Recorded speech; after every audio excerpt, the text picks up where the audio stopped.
Hello everyone, it's UBJ. This video I attempted to make a feature-worthy level in 3 days, no less or more. There were many difficult challenges that I had to conquer, so yeah, let's begin. It was July the 15th, 2022. A Johnny Dash Creator School's Discord server announces the prompt for the Build Jam event. A Build Jam event is where a creator has to build a level in a limited amount of time, similar to game jams.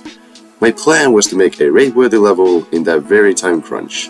There were 3 prompts that were available: Mystique, Fusion, and Cyclic. Knowing my interest in intense situations, I really wanted to join in, and as soon as I woke up, the jam had already started, and I had to pick a prompt very quickly. Otherwise I would fall behind. I ended up choosing Mystique due to me having multiple ideas for it already. After I chose the prompt, I had an empty level on my hands with only a team in mind. The first thing I did was to find a song for my level, which I didn't have. I headed to Newgrounds and searched up Magic on the search tab. And yield it did.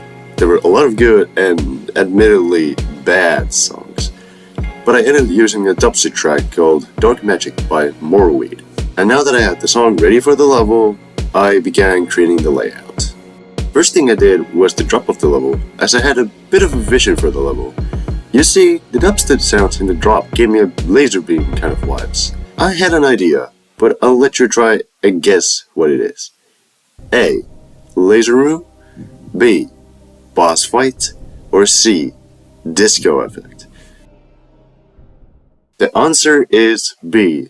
The boss fight. Believe it or not, I actually haven't done an actual boss fight in over 5 years, as my first and last time was in my level Desktop, and it had Deadlot-esque Dragon as the boss. Knowing my increasing training knowledge since that level, I knew this would be a bit of a breeze to do. I finished the drop part and then placed the ship portal. I then made the boss. I had to stick with the Mystique theme, so I ended up making a giant magic stick that will spawn... saw blades? Yeah, that was a placeholder. You'll see what that turns into in a minute. Anyways, this magic stick will be powered with rotate and move triggers, making the deadly saw blade move towards the player in interesting ways. After a while, I would encounter my second challenge. Now that the boss fight was implemented, I had to think of a way to defeat it. And after a little bit of thinking, I came to the conclusion that the boss will be defeated using magic potions. Using the in-game potion object, I will set them up in a way that actually I had never used before. This will be referred to as the count trigger, with one of the more notable uses being in the main level Finger Dash for the final secret coin. After the boss fight was finished, I will polish up and finish the rest of the layout. I then took a little bit of a break so I wouldn't burn out. However, that break would not last long, as I was already decorating the boss fight that I made. The first part to be decorated was actually the last part of the level, and that was the potion part. I made the background and block designs with an interesting and intense masking effect, where some of the colors would show up in some places, but not on others. Oh hey, there's also the deadly object that used to be the saw blade space. Technically it's still a saw blade, but it's just hitting in an alpha trigger where it gets at the group's obsessed a bit.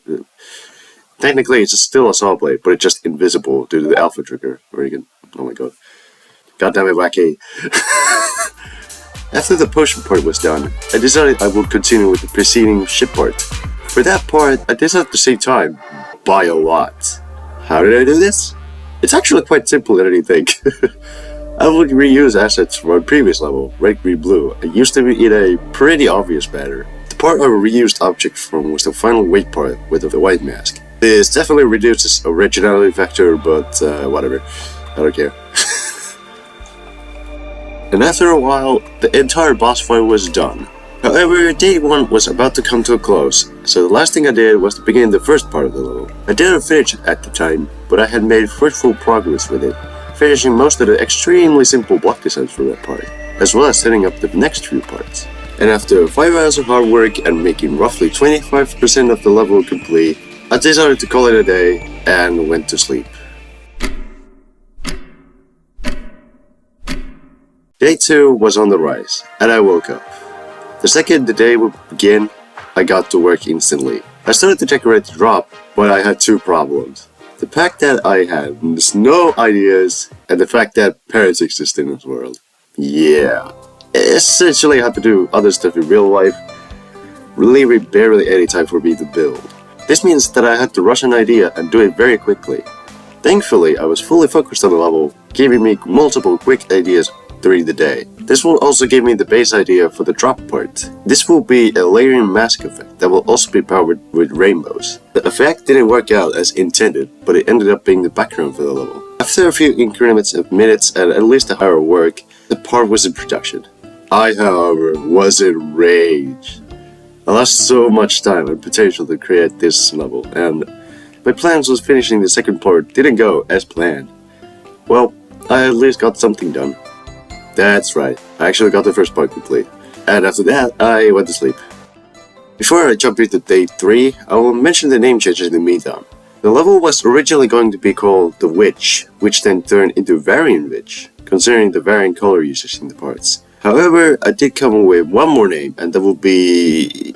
I guess I can reveal it later in the video. The third and final day will begin on the build jam, and once again I woke up headfirst into the editor. First things first, the drop part. It was still a mess and I needed to finish it. I first began with finishing up the block designs. They were a little annoying to do, but it eventually worked out. It had its rainbow objects as well as its darker tones ready to go. Next, I got around and brought my dreams to the level. Yeah, that's right, Sleepy gave me ideas that I could implement to the level. And the biggest one will be the character to portray as the boss. You see, I hadn't made a boss fight, but the boss was just a magic stick. That will kinda be lame, so I thought of something else. I had magic in mind and thought of my creating style. I usually do simple effects as my style of choice, and for this level's very beginning I had chosen the prompt as Mystique. What could be so mystique about effects? I then remembered the level name and saw the witch parts. I would do a witch, but what type of witch? Would it be a wizard or a whale? Oh, an effect wizard, that's it! And there it was. I had to make a wizard to stick with the theme even more. However, I knew I was on a time crunch, so I didn't have time to do an actual wizard. One wizard I thought of would fit in perfectly, and that will be Woolsey. Why does he keep getting into my stuff?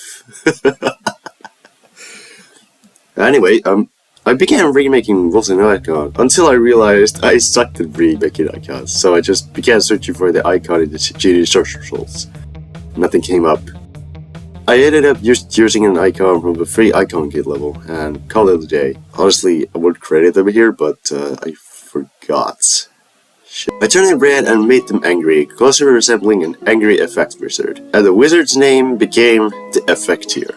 This was the level's main boss character that will also hold the stick, and therefore the level's final name became the Effecteer.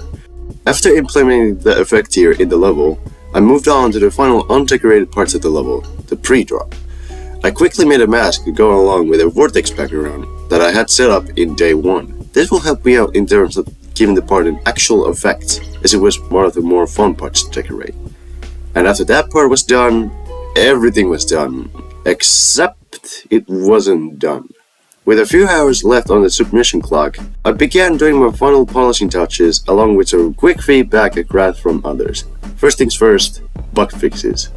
The job had a couple blocks you could essentially no-click through and pass it as the secret way, whilst the ship afterwards would basically be skipping portals over and over. I mean, what should I do when you got only one attack? After I fixed all of the bugs, I then did a few decoration changes, including the poisonous magic dark ball that will be summoned by the magic stick. Basically, the ball was entirely gray in its detail, but I ended up colorizing it to fit the part even more, thanks to some feedback that was given out. This actually spawned a pretty humorous thing with the editor of the level. If you take a look outside the part in the editor, you can see the Effecteer from the previous part still there, just not toggled off. And with the old ball being there too, he made it look like the Effecteer was shooting magic balls out of their tiny magic stick. I decided to leave it in because, why not? And after a couple quick changes, it was time to finally verify the level. And a bit of trouble verifying codes that I also added during the final phase, I finally verified the level and submitted it to the build jam. Phew! The level process was over, thank God. I finally was able to celebrate by putting in a dancing robot gif. Just kidding. I had a goal in mind, and that was to make the level rate-worthy. Let's see if I succeeded. Later in the day, I finished the level. Aris would begin streaming level requests on Twitch at 1 AM. I sent my level in the form and waited a long time until the level was eventually played. And then this happened.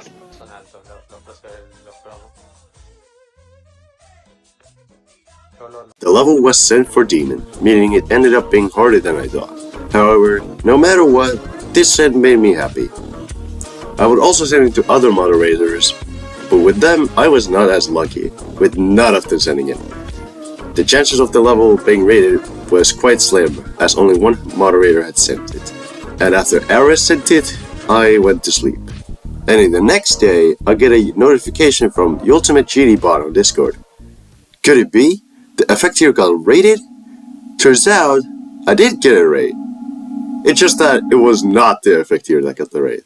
It was my upside down creator conscious entry. Damn it. Oh well. Thank you for watching this video. I hope you enjoyed it.